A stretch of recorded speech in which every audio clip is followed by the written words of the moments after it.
इस बात से कोई फर्क नहीं पड़ता कि आप कितने छोटे थे जब इस दुनिया में आए।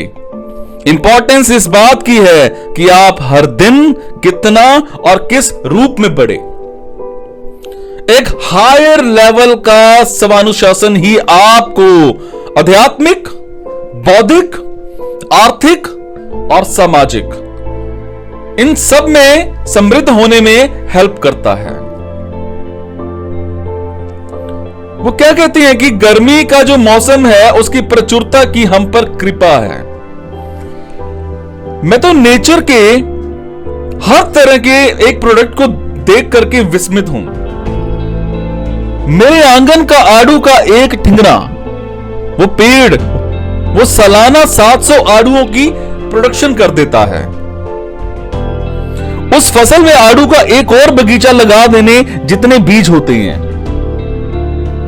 और कितनी हैरानी की बात है कि जो सेब मैंने अभी खाया उसमें अनगिनत सेबों का उत्पादन करने वाले पेड़ों के बीज विद्यमान थे।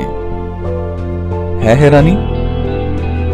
अगर हम ध्यान से देखें तो हम ब्रह्मांड में एक और ब्रह्मांड देख सकते हैं।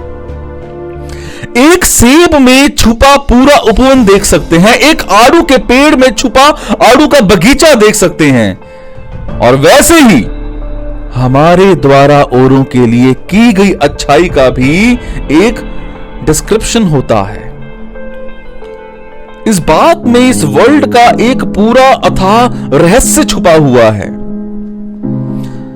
हम जैसा भी दूसरों के साथ करते हैं वो ना केवल वरदान या अभिशाप के रूप में हम तक आता है, बल्कि उसमें हमारी जिंदगी बदल देने की क्षमता होती है। मानो छोटे से बीज में अनंत चमत्कार। कई बार हम में से ज्यादातर लोग ये सोचते हैं कि चाहे हम भला करें या बुरा, हमारे कर्म ज्यादा चेंज नहीं लाते और विचारों से कोई फर्क नहीं पड़ता।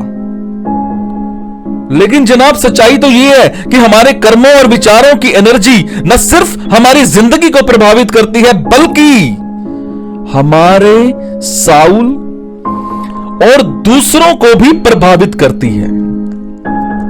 हमारी अपनी छोटी सी दुनिया के साथ साथ हम अपने आसपास एक बड़ा विश्व भी बनाते हैं, जिससे हम देख नहीं सकते, अनभिज्ञ रहते हैं। चाहे वो तालाब में बार बार उठने वाली तरंगे हों, चाहे ताल की गूंज हो, चाहे सांत्वना का हाथ हमारे हाथ पर हो, हमारा हर कर्म कई गुना नतीजे देता है।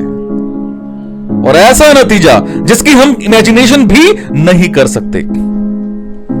हमें अपनी संवेदनाओं से परे जाकर के इन बातों को समझने की जरूरत है। चलिए मान लेते हैं हर वक्त विचारों और कर्मों के प्रति सजग रहना असंभव है, परंतु हम अगर कोशिश करें तो कोशिश से हम इनका ध्यान रख सकते हैं। अगर हम अपने आप को इन विचारों और कर्मों के नतीजों का एहसास दिला दें कि ये किस तरह हमारी जिंदगी में चेंज ला सकते हैं।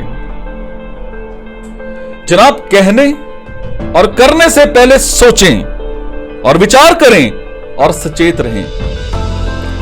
हमें यह याद रहे कि हम जो कुछ सोच या बोल रहे हैं वो संक्रामक है, इस पूरे वर्ल्ड में फैल करके वापस आएगा और हम उसकी गिरफ्त में आ जाएंगे।